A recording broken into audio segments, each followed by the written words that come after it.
আসসালামু আলাইকুম সুপ্রিয় দর্শক। পিটার হাস সাবেক আমেরিকার রাষ্ট্রদূত। এই পিটার হাসকে সবাই চিনেন। পিটার হাসকে নিয়ে পিটার হাস এখন কোথায়? নাকি বাংলাদেশে? কেউ বলছে সার্জিস উম হাসনাত ওরা পিটার হাসের সাথে এনসিপির নেতারা পিটার হাসের সাথে বৈঠক করছে। কেউ বলছে পিটার হাস এখন কক্সবাজারে। আসলে পিটার হাস কোথায়? কক্সবাজার নয়, বরং বর্তমানে যুক্তরাষ্ট্রের ওয়াশিংটন ডিসিতে অবস্থান করছেন বাংলাদেশ নিযুক্ত থাকা সাবেক রাষ্ট্রদূত পিটার হাস।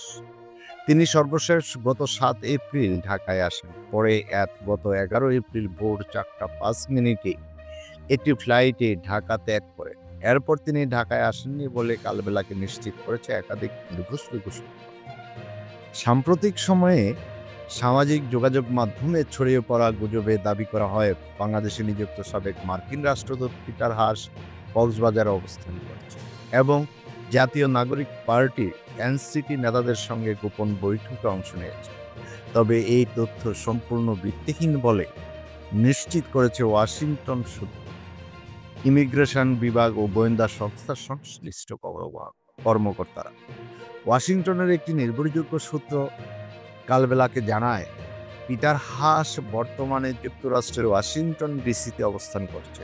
তিনি গত ২ মাস ধরেই ওয়াশিংটনে অবস্থান করছেন জানিয়ে সূত্রটি বলেছে, যুক্তরাষ্ট্রের জ্বালানি নিরাপত্তা ও টেকসই উন্নয়ন নিয়ে গুরুত্বপূর্ণ কার্যক্রমে নিয়মিত নিয়মিত অংশ নিচ্ছেন পিটার হাস।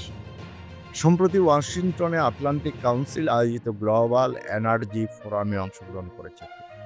ঢাকায় তার অনুপস্থিতি বিষয়টি কালবেলাকে নিশ্চিত করে ইমিগ্রেশন সূত্র জানায়, কক্সবাজারের সাবেক রাষ্ট্রদূত পিটার হাসের উপস্থিতি নিয়ে ছড়ানো গুজবের কোনো ভিত্তি নেই। পিটার হাস এপ্রিলে ঢাকায় আসার পর তিনি ৩ দিন পরেই ফিরে গেছেন। এখন পর্যন্ত তিনি ইমিগ্রেশন ক্রস করেছেন এমন তথ্য আমরা যাচাই করে পাই।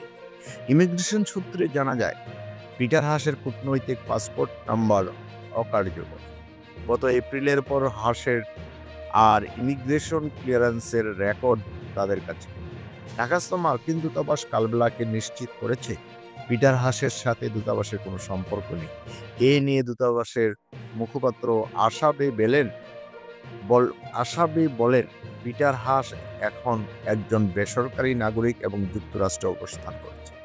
তার কোনো রাজনৈতিক বৈঠকে অংশগ্রহণের বিষয়ে আমাদের কাছে কোনো তথ্য নেই।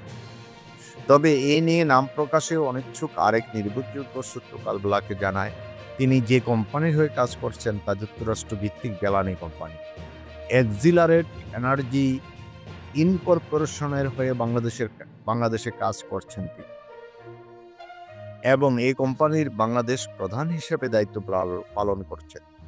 এক্সিলারেট এনার্জি বাংলাদেশের ২টি এলএনজি তরলীকৃত প্রাকৃতিক গ্যাস টার্মিনাল পরিচালনার সঙ্গে যুক্ত। একটি টার্মিনাল কক্সবাজারের মহেশখালীতে, যা তারা নিজেরাই পরিচালনা করে। অন্যটি চট্টগ্রাম অঞ্চলের জ্বালানি অবকাঠামোর অংশ।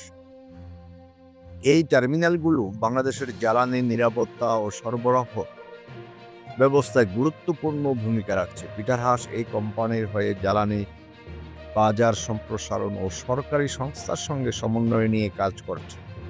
চট্টগ্রামে সরাসরি উপস্থিত না থেকে তিনি এখন যুক্তরাষ্ট্রে বসেই এক্সিলারেটের আন্তর্জাতিক কৌশল ও নীতি নির্ধারণে ভূমিকা রাখছেন। তার কাজ মূলত ভূরাজনৈতিক বিশ্লেষণ, বাজার সম্প্রসারণ এবং সরকারি সংস্থার সঙ্গে সমন্বয়, যা দূর থেকে করা সম্ভব। ফলে দীর্ঘদিন তার অনুপস্থিতি এক্সিলারেটর বাংলাদেশে কার্যক্রম চালাতে সমস্যা পড়ছে না। তিনি যুক্তরাষ্ট্র থেকে নীতিগত সহায়তা ও পরামর্শ দিয়ে আসছেন। তো ওনাকে নিয়েই একটা পক্ষে এমন গুজব চালানো হয়েছে, উনি কক্সবাজারে আছেন, এনসিপি নেতাদের সাথে বৈঠক করছেন, এক্সট্রা। তো আসলে এ উনি এই পিটার হাসকে নিয়ে বিগত ফ্যাসিস্ট সরকারের নেতাকর্মীরা প্রায় হাঁস পার্টি দিতেন। আর এই হাঁস বলে দৃঢ় মন্তব্য করতে। তো দর্শক, তো এই সম্পর্কে আমরা নিশ্চিত হলাম উনি বাংলাদেশে নেই, উনি আমেরিকাতেই আছে। আজ এ পর্যন্ত, ভালো থাকবেন। আল্লাহ হাফেজ।